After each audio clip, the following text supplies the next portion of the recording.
Labdien visiem, kas ir pievienojušies klāt mūsu attālinātajam pasākumam, kas grib uzzināt vairāk, kur studēt, kur varētu iet, ko varētu mācīties. Un pašlaik mēs aicinām uzklausīt par iespējām, kāpēc vajadzētu nākt studēt datorikas fakultātē.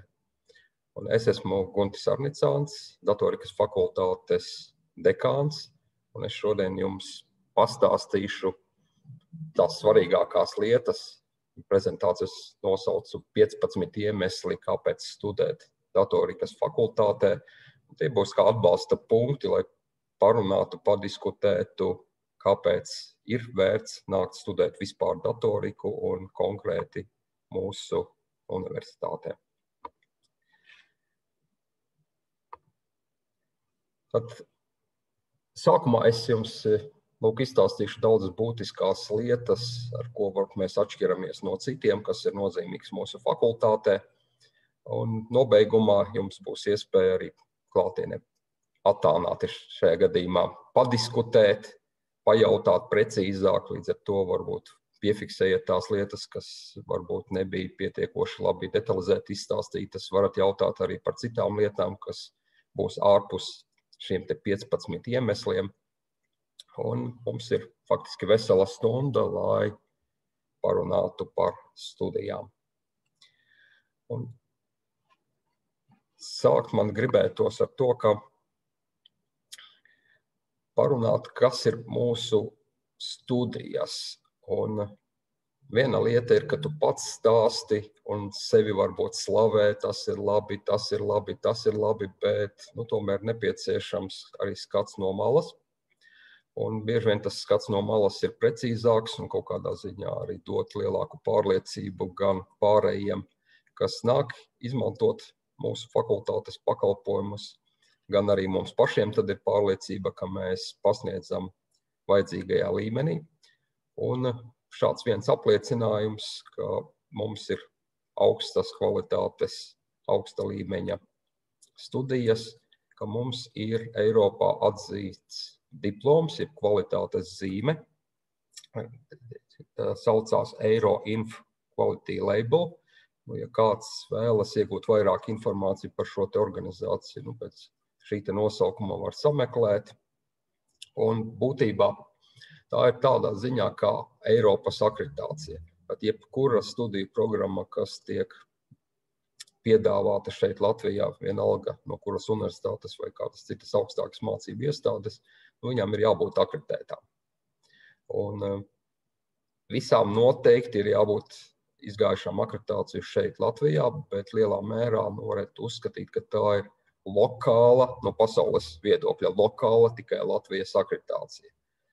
Un lai būtu lielāka uzticamība, ka daudzas programmas ir vienādi salīdzinātas, daudzas universitātes vienādi ir novērtētas, tad eksistē arī pasaules līmeņa, vai no akreditācijas organizācijas, vai dažādas citas izvērtēšanas, var teikt, organizācijas, kuras izvērtē studiju programmas, izvērtē, kāda ir infrastruktūra, kādi ir darbinieki, tādi pasniedzēji, un novērtē, salīdzinot ar citām universitātēm, kāds ir šis te līmenis.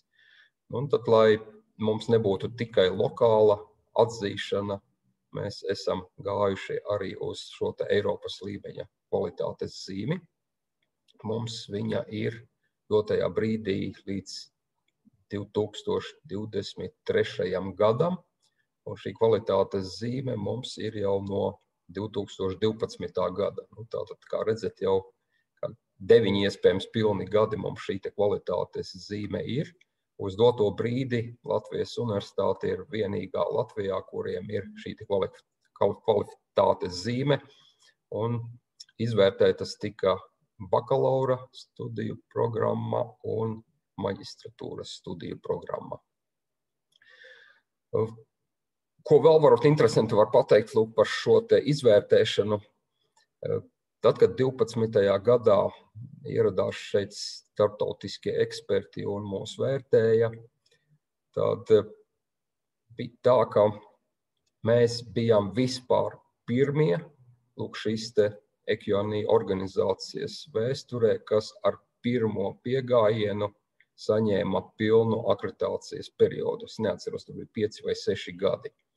Parasti ir tā, ka, ja tiek atrasti kaut kādi samērā nozīmīgi trūkumi, tad šī kvalitātes zīme, līdzīgi kā reizēm akreditācijas, tiek piešķirtas uz īsu laiku, teiksim, uz 1 gadu, un šī gada laikā ir jānovērš šie nelielie kaut kādi trūkumi, iebildumi, un pēc gada tiek atkārtot izvērtēts, vai šādi trūkumi ir vai nav. Tad attiecīgi vai pagarina šo akreditāciju uz nākošiem kādiem gadiem, vai iedot uz pilnu periodu, vai arī vispār atsaka šādu akreditāciju. Un mēs bijām pirmie, kas vispār ar pirmo piegājienu bez kaut kādiem lieliem iebildumiem saņēma uz pilnu termiņu šo kvalitātes zīmi. Atkārtotajā akreditācijā, kas bija, laikam sanāk 16. un 17. gads, mēs atkal ar pirmo piegājienu spējām dabūt uz pilnu termiņu, līdz ar to uz doto brīdi mēs reāli pasaulē esam ne tikai pirmie, kas dabūja uz pilnu termiņu, bet pirmie, kas dabūja uz pilnu termiņu 2 periodus, un vienīgie, kas ir spējuši šādi dabūt akreditācijas.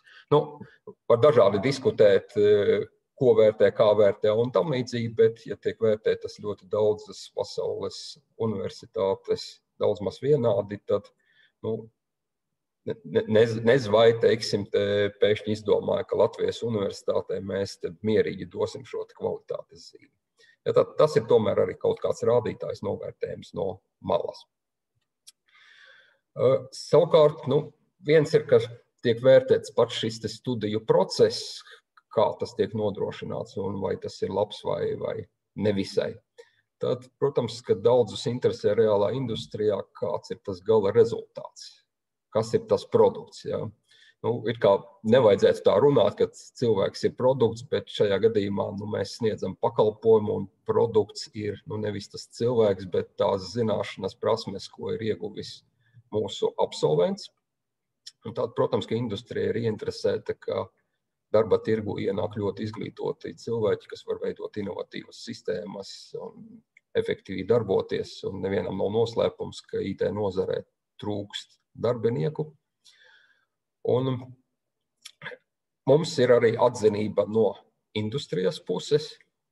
Tad katru gadu, man šķiet kādi 5-6 gadi laikam, Latvijas darba devēja konfederācija kopā sadarbībā ar portālu prakse.lv rīko darba devēju aptauju.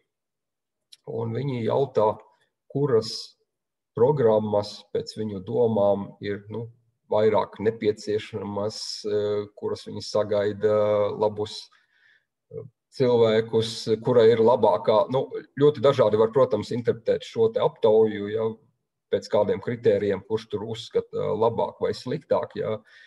Var arī teikt, ka šis ir popularitātes kaut kāds balsojums, kurš ir skaistāks, ja, vai kaut kas tam līdzīgs, bet te pašā laikā tas tomēr arī ir rādītājs, ka industrijas acīs, aptaujājot daudzas kompānijas, pirmkārt IT studijas kā tādas vairākas programmas bija augšgalā. Tas liecina par to, ka ļoti mūsu industrijā ir nepieciešamas šīs datorzinātņu studijas, ja, vienalga gandrīz kādā virzienā viņas ir nepieciešamas.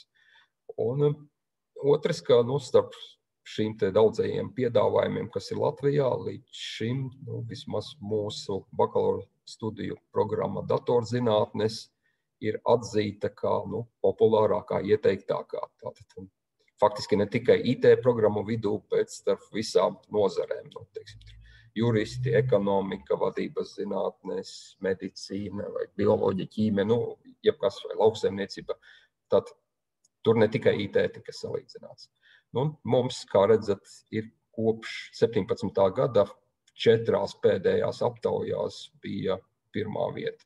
Un tātad atkal tas ir novērtējums no malas. Ja, to vairāk vai mazāk tas arī uzrāda objektīvo stāvokli.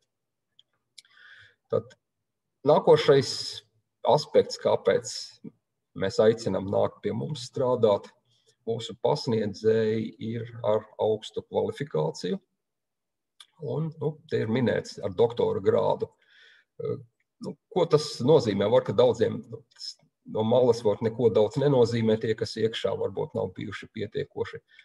Tas ir apliecinājums, ka pasniedzēji ir tiešām spējīgi daudzas lietas izdarīt, ne tikai tīri mācīšanas ziņā, bet arī zinātnē, jo doktora grādu piešķir tikai pēc tam, kad ir veikts pietiekoši apjomīgs zinātniskais darbs, daudzas publikācijas nopublicētas, uzrakstīta disertācija, promocijas darbs, tas ir aizstāvēts. Tas nav nemaz tik viegls ceļš, prasa diezgan lielu piepūli, un tas arī ir kā kvalitātes zīme, ka tie cilvēki, kas ir dabūjuši doktora grādu, tomēr spēj daudzas lietas izdarīt. Un visās augstskolās tiek prasīti, lai būtu pasniedzēji ar doktora grādu. Dažādās valstīs prasības var atšķirties. Arī Latvijā šīs prasības pamazām tiek paaugstinātas arvien vairāk. Lai tur, 50% vismaz no ievēlētajiem docētājiem būtu ar doktora grādu, vai 60, 70, kaut kas tam līdzīgs. Godīgi sakot, es pašlaik nezinu šo te latiņu, kas oficiāli skaitās Latvijā, kā obligāti vajadzētu sasniegt docētāja līmenī, šādu te līmeni. Mums princips ir vienkārši, ka vēlam amatā tikai tādus, kuriem ir doktora grāds. Gluži vienkārši, jebkurš, kurš ir ievēlēts mums amatā, automātiski ir ar doktora grādu, var uzskatīt 100%. Un šis te doktora grāds atkal var dažādi tikt vērtēt, kur viņš ir aizstāvēts, vai tas ir aizstāvēts Latvijā, vai tas ir aizstāvēts ārzemēs. Mums ir ļoti dažādi šie te pasniedzēji. Ir tādi, kas ir aizstāvējuši ļoti augstās atzītās universitātēs pasaulē, piemēram, profesors Andris Ambainis, Berklijas universitātē, vai profesors Leo Seļalo, Pitsburgas universitātē, vai profesors Jurģis Šķiltes, Maincas universitātē, un vēl arī mums ir citi docētāji, kas arī Eiropā ir, dabūjuši grādu vai kādu laiku studējuši arī ASV. Un tas nenozīmē, protams, ka tas grāds, ko ir saņēmuši citi, šeit Latvijā vai tuvākajā šeit apkārtnē, ka viņš būtu zemāks. Tas tā īsti nav, jo mums arī, ir cilvēki, minēms, Aleksandrs Belovs, kurš vairāk drīzāk izvēlējas aizstāvēties pie mums, iegūt doktora grādu, nevis MIT, kas top 1 pasaulē IT. Bet uzreiz pēc aizstāvēšanās viņš devās uz MIT un tur kādu laiku pastrādāja, tur viņš bija gaidīts. Un tas nozīmē, ka arī šeit cilvēki beidz ar ļoti augstu līmeni. Un tās prasības, kas ir Latvijas universitātē, vismaz datorikas fakultātē, lai dabūtu doktora grādu, īstenībā ir daudz augstākas nekā tās tiek pieprasīts citās ārvalstu universitātēs. Mums prasības ir stingrākas, tāpēc varbūt tie rādītāji kvantitatīvi nav tik lieli, bet jebkurš ir dabūjis grādu, tas ir vidēji augstāks līmenis nekā daudzās labās rietumu augstskolās. Šie te pasniedzēji arī regulāri dodas apmaiņā uz citām augstskolām, uz lielāku vai mazāku periodu, tātad stažējas, kas nozīmē, ka arī lasa lekcijas, pasniedz kādus kursus veselu semestri, vai arī uz kādu īsāku laiku nolasa lekciju kursus, vai paši noklausās un izglītojas, mācoties kādas jaunas tehnoloģijas. Piemēram, skatāmies pēdējos pāris gadus, tad 4 mūsu pasniedzēji bija Buffalo universitātē, kur veselu semestrī apguva nepieciešamos kursus, lai šeit varētu tad jaunākas kādas tehnoloģijas vai ar citām metodēm pasniegt. Tātad vienkārši ieguva šo te pieredzi, kā notiek izglītošana ASV. Un arī būtiska lieta ir tāda, ka daudzi mūsu pasniedzēji nevis vienkārši spēj izstāstīt to, ko paši ir izlasījuši gudrās mācību grāmatās vai paši ir galvā izdomājuši, bet lielākai daļai no mūsu kolēģiem ir reāla pieredze darba industrijā, un joprojām daudzi savieto darbu industrijā ar pasniedzēja darbu. Līdz ar to reizēm ir spējīgi arī lekcijās pateikt. Grāmatās ir rakstīts tā un tā un tā, bet reālā dzīvē ir arī pavisam savādāk reizēm, ja, un izskaidro, pie kādiem apstākļiem varbūt tur kaut kas strādā vai nestrādā tas, kas ir sarakstīts grāmatās. Un līdz ar to var arī atsevišķas lietas piesaistīt ļoti tuvu tam reālajām industrijas vajadzībām, bet te pašā laikā vajag ņemt vērā, ka mēs pārsvarā cenšamies mācīt, makšķerēt, nevis dodam konkrēto zivi. Tātad mēs mēģinām iemācīt vispārīgas zināšanas, kā kaut ko var izdarīt, nevis ļoti smalku to tehnisko lietu, kas konkrētā kompānijā, konkrētam darbiniekam, konkrētā darba veikšanai, viņiem vajag varbūt ļoti tādas ierobežotas tās prasmes. Bet, lai viņš būtu spējīgs jebkurā brīdī veikt kādu citu darbu, pieslēgties pie cita projekta, ir nepieciešamas vispārīgas zināšanas, nevis tikai konkrēta tehnoloģija. Ja viņš ir spējīgs vispārīgi daudzas lietas apgūt, tad konkrēto tehnoloģiju diena, nedēļas jautājums, un viņš jau var darboties citos specifiskos apstākļos.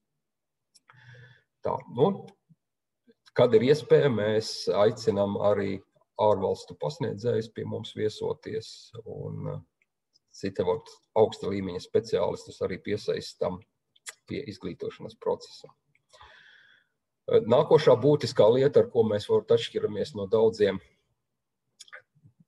citām universitātēm un citām programmām, ka mums studentiem studiju laikā faktiski jau tiek iegūta darba pieredze, un dažs labs, kas pēc 4 gadiem ir pabeidzis bakalaura studiju programmas, tiem jau ir kārtīgs CV ar labiem ierakstiem, kur viņš kādos projektos ir darbojies. Dažs labs jau ir projektu vadītājs, vai dažam labam jau ir sava kompānija, kur viņš organizē programmatūras izstrādi. Un tas saistīts ar to, ka mums studiju programmā ir iekļautā arī obligātā prakse, 4,5 mēneši, un studenti jau 2. kursa beigās dodas praksē, var darboties arī visu vasaru starp 2. un 3. gadu, un arī 3. gada sākumā var darboties. Reāli tur tas periods pat ir garāks, ja ieskaita vasaru, tad ir iespēja izbaudīt jau to, kā tas ir strādāt IT industrijā. Un mums ir sadarbība katru gadu ar vidēji kādas 60 līdz 80 uzņēmumi, kas ņem praksē mūsu studentus. Bet pašlaik ir situācija tāda, ka uzņēmumu, kas gribētu iegūt mūsu praktikantus, ir daudz vairāk nekā šie uzskaitītie, kurš vienkārši daudzi uzņēmumi paliek bez šā. Ja. Ir faktiski pat konkurence, tāds kā konkurss, ja, tad kurš dabūs studentus. Ja, tad lielā mērā studenti pašlaik ir privileģētā pat stāvoklī, viņi pat var mēģināt izvēlēties, uz kuru kompāniju tur vairāk iet. Un savukārt, ja mēs salīdzinām ar rietumu izglītību, tad pārsvarā šīs te prakses šādās akadēmiskās studiju programmās nav iekļauts, bet mēs redzam, ka vismaz Eiropā sāk atzīt, vai netieši sāk atzīt, ka kādreizējais virziens varbūt nav tas labākais, vismaz IT jomā. Tad pārsvarā tiek uzskatīts, ka bakalaura grādu var saņemt 3 gados, žviks, un pārī paliek, viss kas, jā, vārds speciālists varbūt čiks. Mums ir samērā reta programma, vismaz Eiropā, kas tiek mācīta 4 gadus, un es tā uzreiz pat neesmu nekur sastapis, redzējis, ka ir citas programmas, kurās ir šī praksa iekļauta iekšā. Savukārt es esmu redzējis daudz Lielbritānijas universitāšu programmas, kuras ir 3-gadīgās, kā likums, 3-gadīgās izņēmums varētu būt Skotijā, ka tur mēdz būt arī 4-gadīgās vēl studijas. Tad 3-gadīgās studijās ir tā, ka ir ļoti, ļoti silti ieteicams pēc 2 gadiem ņemt studiju pārtraukumu, vai paliek kā students, bet dodās uz gadu praksē. Un ļoti veicina šo šādu te pieeju, ka lūdzu pēc 2 gadiem aiziet praksē, jo tad, kad jūs atgriezīsieties no prakses, jūs daudz kvalitatīvāk, labāk spēsiet apgūt 3. kursu, jūs sapratīsiet, ko mēs jums mācam, jums būs cits skats uz visām mācībām, kur, kas un kā ir vajadzīgs. Mums automātiski tas mūsu studentiem ir, ka studenti pēc prakses jau mazliet labāk sāk saprast, ko tad viņiem vajag zināt, ko varbūt nevajag zināt, kas ir vairāk vajadzīgs, kas ir mazāk vajadzīgs, kur jau varbūt ir kaut kādas iespējas palaiduši garām, ka vajadzēja rūpīgāk klausīties kādu 1. vai 2. gada kursu, ka tagad viņas students saprot labāk, priekš kam tas ir vajadzīgs, bet toreiz nepievērst tam uzmanību. Tātad tas ir plus vismaz mūsu ieskatā. Ja tagad paskatāmies, kādi studenti pie mums nāk, tad arī vajadzētu kaut kādus objektīvus rādītājus, kā tad mūsu studenti tiek vērtēti pat pasaules mērogā. Tad eksistē tāda lieta, ka pasaulē ir studentu komandu programmēšanas sacensības, faktiski tas ir programmēšanas komandu pasaules čempionāts, jo citu nopietnāku sacensību šajā līmenī nav. Un piedalās, jūs te, te ir uzrakstīts, ka katru gadu aptuveni piedalās kādas 3,5 tūkstoši labāko universitāšu no visas pasaules. Kopumā dalībnieku daudzums ir kādi 50–60 tūkstoši svārstās gadā. Un valstis, jūs redzat, 110 vairāk vai mazāk visas, kuras ir attīstītas valstis, no tām piedalās. Un finālā tiek kādas 120 līdz 140 komandas. Un mēs pēdējos gados, pēdējo 10 gadu laikā, mēs 6 reizes esam iekļuvuši finālā. 6. reize vēl gan nav nofinišējusi, vēl gaida savu finālu, jo viņš ir mazliet tagad atcelts Covid dēļ. Un tad, kad uzlabosies apstākļi, tad būs arī 6. starts reāli finālā, bet izcīnīta vieta uz turieni jau ir. Un no šīm 5 reizēm, ja mēs skatāmies, kādi sasniegti rezultāti, tad mums ir bijis arī dalītā 18. vieta, dalīta 20. vieta. Un, teiksim, sacensībās, kas notika ASV, tad liekas, tur aizbraucot viesos, vietējiem vajadzētu kaut vai laika joslu dēļ startēt ļoti labi, bet reāli tajā konkrētajā finālā tikai viena ASV universitāte bija labāka par mūsu komandu un tikai viena no Kanādas labāka, līdz ar to Ziemeļamerikā tajā brīdī bija tikai 2 komandas, kas bija augstākajā. Arī tas pats MIT bija tajās konkrētās sacensībās vājāk nostartējis par mūsu komandu.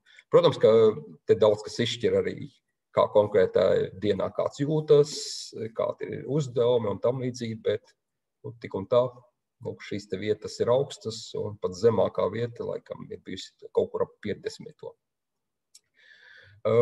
Šo te sacensību ietvaros pēdējos gados mēdz sarīkot arī citas sacensības, kur iepriekš pat tā tēma nav zināma, līdz ar to šādas sacensības apliecina, cik gatavi studenti ir pēkšņi nezināmā tēmā darboties. Un tad 19. gadā bija šis te mākslīgā intelekta izaicinājums, un tur vajadzēja noprogrammēt faktiski ar dziļo mašīnu mācīšanos, jeb neironu tīkliem, attēlu atpazīšanu. Tad 135 komandu konkurence, mūsu komanda ieguva 6. vietu. Tāds ir tas līmenis, ka tev nav vairāk vai mazāk standartiski uzdevumi jārisina. Un arī individuāli pagājušajā gadā Covid dēļ pabīdītos sacensību dēļ attālināti notika šāds pats challenge sacensības. Viņas bija individuāli un Aleksejs Zajakins individuāli izcīnīja 10. vietu pasaulē, kas bija novērtēta ar bronzas medaļu. Tā ir viena lieta, ka šādas sacensības, kas, protams, apliecina zināšanas, bet cits kaut kāds aspekts, tad kā veicas zinātniskajā darbā, kā veicas savu dažādu darbu rakstīšanā. Tad Latvijā ir konkurss Zibits, kas domāts Latvijas augstskolu bakalauriem un maģistriem, kad tiek iesniegti darbi izvērtēšanā, un šos darbus novērtēja industrijas pārstāvi, skatās no dažādiem aspektiem, praktiskiem aspektiem, kas teorētiski sasniegts, un Varbūt tā ir cita tipa izvērtēšana, ne tā kā var tīrie zinātnieki skatās un vērtē universitātēs, bet vairāk kā zinātni vērtē un skatās praktiķi, gandrīz no industrijas. Tad faktiski regulāri mūsu studenti ar saviem darbiem arī ir augstās vietās. Tad, pēdējā gadā jūs redzat, ka ir maģistriem 2. vieta, bakalauriem 3. vieta, tad šeit tur ir 1. vieta, šeit, teiksim, tur 18. gadā jūs redzat, ka vispār no 6 iespējamām godalgām 4 ir mūsu universitātē. Tas gads no gada var mainīties, bet tomēr stabilitāte ir, ka regulāri mūsu studentu aizstāvētie darbi tiek novērtēti ļoti augstu. Arī mūsu studenti piedalās dažādos citos starptautiskos arī pasākumos, hakatonos, kā piemēri no pēdējiem gadiem. Jūs redzat, slaidā rakstīts, ka 18. gadā faktiski tādā kā lielākajā Eiropas hakatonā, kur piedalās jebkuri, ne tikai studenti, bet tika izveidota komanda no datorikas fakultātes studentiem un tikko tajā brīdī absolventiem mūsu fakultātes. Tad jūs redzat, ka 1500 dalībnieku jeb komandu konkurence tika iegūta 2. vietā. Pārsvarā, ja tā mēs skatāmies, tad tieši IT plus medicīna šādos hakatonos ir bijusi stiprā puse mūsu fakultātei. Ja mēs skatāmies kādā zinātnes jomā, mēs vairāk cenšamies darboties, tad numur 1, protams, ir kvantu skaitļošana, kur mums ir pasaules līmeņa zvaigzne, tad zinātnieks profesors Andris Ambainis, kurš ir arī Latvijas vēsturē visjaunākais zinātņu akadēmijas akadēmiķis. Tātad viens man likās no jaunākajiem, kas vispār grādu ir dabūjis, vismaz IT jomā un piedevuma ārzemēs. Pasaules līmeņa atzīts zinātnieks, kurš ir izveidojis pie mums kvantu skaitļošanas centru. Šajā grupā svārstācie cilvēki ap kādiem 20 reizēm vairāk, atkarībā no tā, cik daudz atbrauc arī viespētnieki pie mums darboties. Un šī grupa var tikt uzskatīta, ka ir viena no spēcīgākajām Eiropā droši, bet faktiski arī var teikt, ka viena no spēcīgākajām pasaulē, ja mēs vērtējam tīri šos teorētiskos pētījumus, kas apskata algoritmus, to īpašības, spējas, kādas ir robežas un kādi algoritmi var ātri izveidoti, kas strādā ar kārtu daudz ātrāk nekā uz ierastajiem datoriem. Tātad būtībā algoritmu veidošana, kur nav nepieciešams vēl pats dators, var daudzas lietas vēl uz papīra izdomāt. Tad, ja mēs noņemam nost reāli fizisko kvantu datoru skaitļošanu un vēl šādas fiziskas lietas, tad tīri teoretiskā jomā mūsu tā grupa ir pasaules līmeņa viena no spēcīgākajām, it sevišķi, ja pētam zinātniskos rakstus, cik daudz un ar kādu nozīmi ir šie raksti. Un mūsu studenti iesaistās arī šajos pētījumos, līdz ar to arī jau pat 1. kursu studentiem ir publikācijas, viņi arī tiek iesaistīti zinātniskajos projektos, tātad kopā strādā ar šo pētniecisko grupu. Tā kā mēs faktiski esam vieni no vadošajiem pasaulē un Eiropā, tad bija arī iniciatīva, kas tika pirms pāris gadiem sākta 19. gadā. Šeit Latvijā, šajā grupā radās iniciatīva, ka jāsāk izglītot arī pārējie pasaulē, ka eksistē tādi kvantu datori, un šī programmēšana ir būtiska, un pašlaik šī joma tiešām ļoti strauji attīstās ar lielu pat finansējumu pasaulē. Daudz jaunu kompāniju, investīcijas tiek ieguldītas, bet tātad vajag popularizēt arī, ka studenti saprot, kas tas tāds ir, un mēģina jau uz pirmajiem datoriem, kas ir tomēr saveidoti un ir attālināti pieejami, varētu darbināt savas mazās programmas. Un tika izveidota Latvija iniciatīva, kur sākotnēji tikai mūsu zinātnieki braukāja ar mašīnām pa Eiropas valstīm un universitātēm, veica apmācības, izsniedza certifikātus, novadīja šādas 11 daudzu dienu apmācības 8 valstīs, man liekas, ka kaut kādas arī ap 10 universitātēm bija. Tas rezultējās ar to, ka tika šī iniciatīva atbalstīta no citās valstīs, citās universitātēs, un faktiski pašlaik ir izveidojies tāds kā liels projekts, jeb neformāla liela organizācija, QWorld, kas organizē dažādus šos izglītošanas pasākumus jau vairāk tīri praktiskajā kvantu programmēšanas jomā. Tātad šī darbošanās ir nevis lokāla, bet jau tiešām vismaz Eiropas līmenī. Ja tā skatāmies vēl, kur ir tāds samērā augsts līmenis, kur tiešām ārzemnieki mūs atpazīst, tad tā ir uztveres un kognitīvo pētījumu joma, kur līderis ir profesors Jurģis Šķilters, kurš vada fakultātē izveidotu uztveres un kognitīvo sistēmu laboratoriju. Tad jūs redzat, ka ir pētījumi par cilvēku uztveri, par tiem procesiem, dažādu krāsu, garšu, emociju, ietekmi un viss, jebkas, kā mēs cilvēks uztveram ārējo pasaulē ietekmē mūs, mēs ietekmējam pasaulē, un tad, šie te pētījumi ir.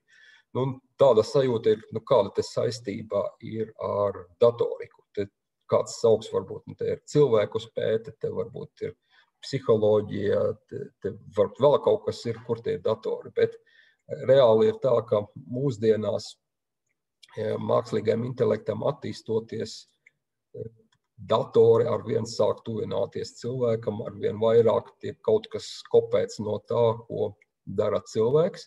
Tad faktiski vajag pētīt no datoriķa skatu punkta, kas notiek dabā, un var to pielietot pēc tam datorikā, mākslīgo sistēmu izveidē, un otrādi faktiski zinot, kā notiek reālā dzīvē jau dzīvās sistēmas, kā uzvedas un kādas ir sekas, tad mēs varam arī prognozēt, ka jo tuvāk mākslīgais intelekts un intelektuālās sistēmas tuvosies cilvēkam, jo būs ne tikai labumi, bet varbūt arī kaut kādas problēmas, jo tās mākslīgās sistēmas sāks kopēt arī cilvēku sabiedrību, ja ir daudzi intelektuāli aģenti.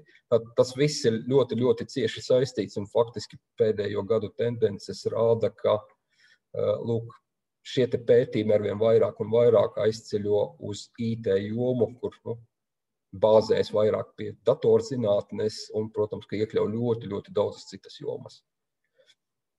Tātad mēs, var teikt, esam bijuši vieni no līderiem arī pasaulē šajā te domāšanā, ka šī te joma pietuvojas ļoti datorzinātnē. Tā un tiek organizēti daudz dažādi pasākumi un pasaules līmeņa zvaigznes šajā te jomā ļoti atzīst šo te laboratoriju un uz daudziem pasākumiem te ierodas vieni no labākajiem profesoriem, kas ir pasaulē un darbojas šajā te jomā.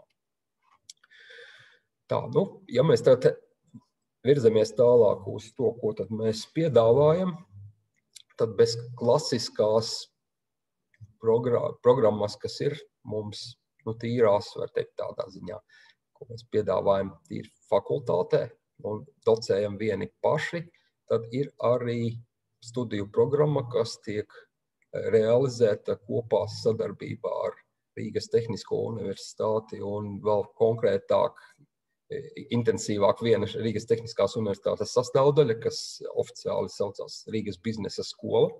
Kaut kādā ziņā var uzskatīt kā fakultātē, kaut kādā ziņā. Un tad kopīgi mēs realizējam 4-gadīgu bakalaura studiju programmu angļu valodā. Šī programma ir pēc iespējas maksimāli tuva kopija no ASV izglītības sistēmas, konkrēti no Ņujorkas Pavalsts štata universitātes, konkrēti Buffalo universitāte, kas ir savukārt sastāvdaļa, var teikt, Ņujorkas universitātei. Tur tā hierarhija un pakļautība viņiem tur tāda īpatnējāka ir. Un arī viena no tādām ļoti augsta līmeņa universitātēm ASV. Tad mēs esam paņēmuši konkrētu programmu un pēc iespējas tuvu mēģinam pēc amerikāņu principiem viņu šeit pasniegt. Tie, kas vēlas, var pēdējo 4. gadu pēc tam doties konkrēti pat uz Buffalo universitāti, un ja tur pēdējo gadu nomācās jau Buffalo, tad var iegūt arī Buffalo universitātes diplomu. Ja pabeidz studijas tikai šeit, tad ir LU, RTU diplomi paredzēti, ja viss ir sekmīgi, un ja vēl papildus kaut ko no biznesa piemācās klāt, tad iespējams arī pat Rīgas biznesa skolas diplomu saņemt. Bet šīs studijas ir maksas un angļu valodā. Iepriekšējās par tipiskās, ko mēs piedāvājam studijas, ir budžeta studijas latviešu valodā. Tāpat laikā pastāv arī iespēja mūsu klasiskās studiju programmās arī klausīties angļu valodā, un tur arī mums ir ārvalstu studenti, līdz ar to tā vide, tāda starpnacionāla tomēr veidojas pamazām, tiesa gan tā attīstība mums sakrīt ar Covid laiku, kad šie ārvalstu studenti mazāk tomēr spēja atnākt uz universitāti un komunicēt šeit, bet tiklīdz apstākļi būs labāki, tad tā studiju vide tiešām šeit arī ir faktiski starptautiska. Mums arī ir maģistra līmenī sadarbība ar ārzemēm, konkrēti ir Blekingas tehnoloģija institūts Zviedrijā, kas ir viens no labākajiem Zviedrijā, man liekas, iespējams pat labākais, un savukārt Eiropas līmeņā viena no labākajām universitātēm. Tur arī, attiecīgi pamācās daļu laika Zviedrijā, tad var iegūt arī šīs Blekingas tehnoloģija institūta diplomu. Un pašlaik mēs vienkārši pagarinām līgumu, kurš tāda sajūta jau tūpie 15-20 gadi ir bijusi sadarbība ar viņiem.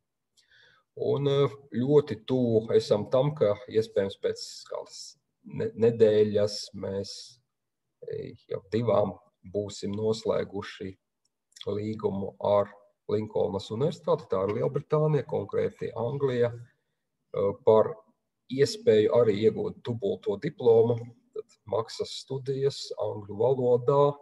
Students vienlaicīgi tiek plānots ir students Latvijas universitātē un Linkolnas universitātē, bet drīkst visus 4 gadus mācīties šeit.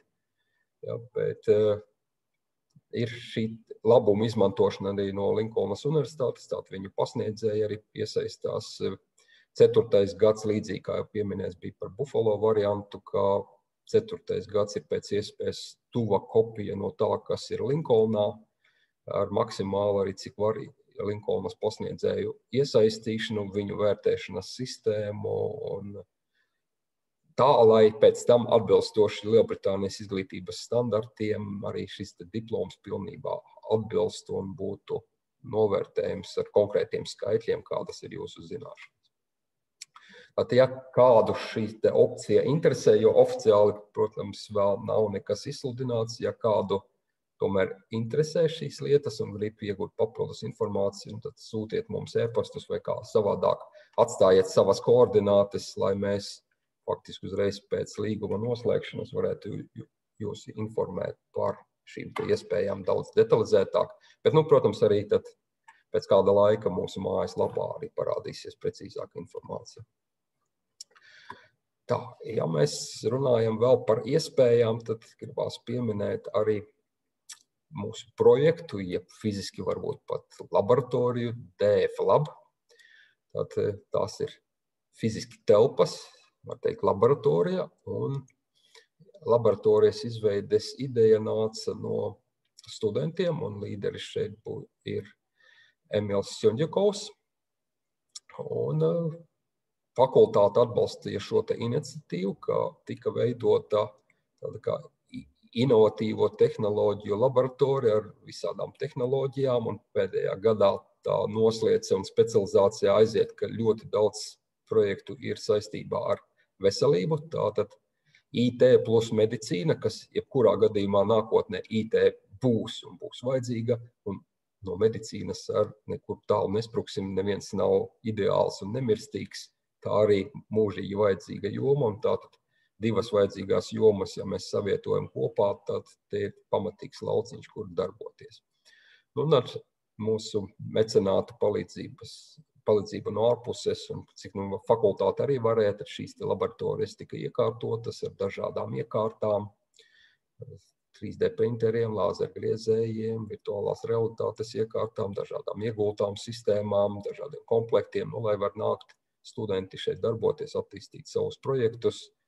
Iespēja robežās, tad, kad vēl nebija Covid ierobežojumi, tad diezgan daudz brauca arī no skolām, skolnieki, kas šeit kādu laiku pavadīja, padarbojās, iepazinās.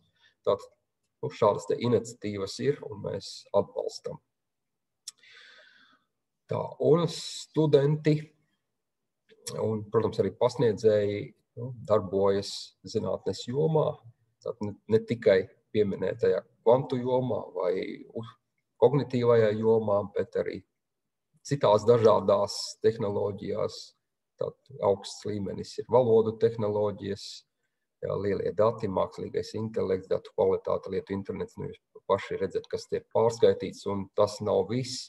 Tātad notiek darbošanās ļoti dažādās jomās, un šad un tad tiek atsevišķie pētījumi konkrētās lielās konferencēs atzītie kā labākie konkrētā gada konferencē. Tad viens no tādiem svaigākiem, man liekas, kas ir nepilnu gadu vecs arī konkrētā konferencē.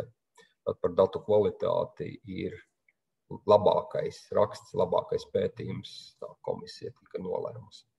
Un šajos pētījumos, kā jau es minēju, tiek iesaistīti arī spējīgākie studenti, principā var darboties, pat jau mēģināt no pirmā kursa, bet, protams, jo augstāks gads, jo lielākas iespējas darboties, jo lielākas zināšanas, lielāka pieredze, un tad ir lielākas iespējas.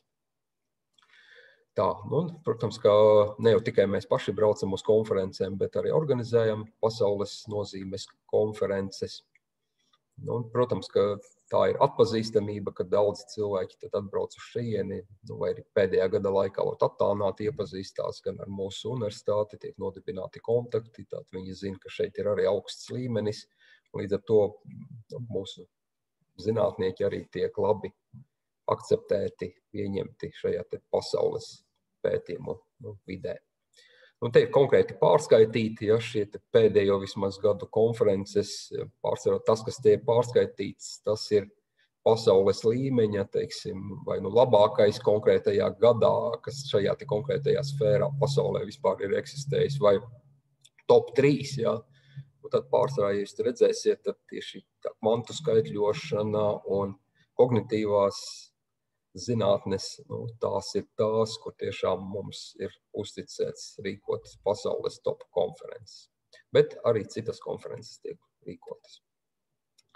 Tā, un mēs arī ļoti aktīvi sadarbojamies ar industriju, jo, protams, ka mums jāseko līdzi, kas notiek industrijā, kāds ir pieprasījums, ko tad mums vajadzētu pakoriģēt mūsu studiju programmās, konkrētos kursos, kādas tendences, ko vairāk pieprasa šeit Latvijā. Tad mēs regulāri piekoriģējam gan savas programmas, gan kursu saturu. Tā kā mums ir šī prakse, tad, protams, jau caur praksi ir sadarbošanās. Piedevām vēl ir, es nepieminēju iespēju, bet mani kolēģi jau noteikti šodien stāstīja un vēl stāstīs, ka ir iespēja mācīties arī īsajā profesionālajā programmā 2,5 gadu, īsi runājot koledžas izglītība, tajā var iegūt pirmā līmeņa profesionālo diplomu, koledžas diplomu, un lai tur iegūtu šo kvalifikāciju, atbilstoši Latvijas likumdošanai tiek pieprasīts, ka vairāk kā puse no komisijas locekļiem ir industrijas pārstāvi, tātad reāli uzņēmumu pārstāvi aktīvi darbojas šajās noslēguma darbu komisijās, lasa darbus, recenzē, iztaujā, spīdzina pēdiņās, mēģinot noskaidrot, cik labi students orientējas vai neorientējas konkrētajā jomā, tad attiecīgi viņi izvērtē šos darbus. Līdz ar to viņi iesaistās arī dažādās padomēs, kvalitātes izvērtēšanā, studiju programmu veidošanā, satura veidošanā un tā tālāk. Mūsu pasniedzēji dodas uz industriju praksē, vai kā es minēju, daudz vispār, vienkārši pat arī ar otru kāju ir praksē industrijā un strādā. Reizēm dodas mēs uz atsevišķām izglītošām lekcijām, kad industrijas pārstāvji izstāsta mums nozīmīgas lietas. Otrādi atnāk industrijas pārstāvji, kas mūsu studentiem nolasa atsevišķas lekcijas vai pasniedzējiem nolasa, vai pat palīdz veselu kādu kursu docēšanā, ka lielā mērā pat daudzas tēmas izstāsta šie te industrijas eksperti. Jā, un studentiem diezgan bieži patīk šādas lekcijas, jo viņi kaut kā savādāk uztver. Ja jau tur eksperts atnācis no industrijas un viņš stāsta par to reālo dzīvi, tad tas noteikti ir vairāk vajadzīgs, jo ir kaut kāda neticība, vai tas profesors, kurš pats nestrādā tagad industrijā, vispār zina, kas tur darās industrijā.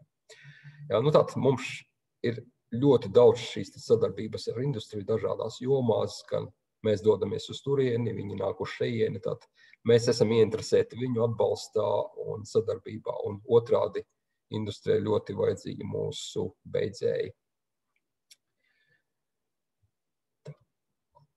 Un 15. punkts no oficiālajiem 15 uzskaitītajiem man ir tāds vēl papildus, ka mēs arī cenšamies iziet pasaulē ar to, ka ir arī savs zinātniskais žurnāls, kur iniciatīva nāca no Latvijas Universitātes un mūsu fakultātes un tika izveidots Baltic Journal of Modern Computing, bet viens nav karotājs un par laimi ir bijis atbalsts no citām Latvijas universitātēm un no Baltijas valstu vadošajām universitātēm, un līdz ar to tad kopīgi tiek uzturēts šāds žurnāls, kurš ar katru gadu arvien vairāk attīstās un tagad jau tiek raksti indeksēti un žurnālam tīri formāli nozīmīgums pieaug un to var pamatot ar skaitļiem. Tad pārsvarā mēs publicējam to, kas saistās ar datorzinātni un viss, kas tur ir tūmā. Jā, tad jūs redzat, ka tiek indeksēti Web of Science un Scopus datubāzēs, kas datorikas nozarē ir divi visnozīmīgākie šie indeksu uzturētāji, reitingu uzturētāji, dažādi, kuram patīk to visu saukt, ja tātad tur viņš ir iekļauts šis žurnāls un līdz ar to tā kvalitāte rakstiem jau kaut kādā ziņā jau tiek garantēta arī ar šo te faktiski ārējo uzraudzību, kas jums tajā žurnālā notiek. To es esmu tagad izskrējis cauri paredzētajiem 15 punktiem, kas varbūt nav tā uzreiz acīm redzami, ieraugāmi kaut kur citur. Jā, tad papildus šī informācija par to, kāpēc vajadzētu nākt pie mums, studēt. Lai būtu apaļskaitlis 16, jā, datorikiem, divnieka pakāpe ir apaļskaitlis, tad 16. punkts, lūk, nāc pie mums, jā, pie mums būs lieliska gan studiju pieredze, gan šī darba pieredze un konkurētspēja būs pietiekoši laba un augsta. Tad, paldies visiem, kas klausījās, un tagad ir iespēja pieslēgties, pajautāt, un es varētu pakomentēt, kaut ko vairāk pastāstīt.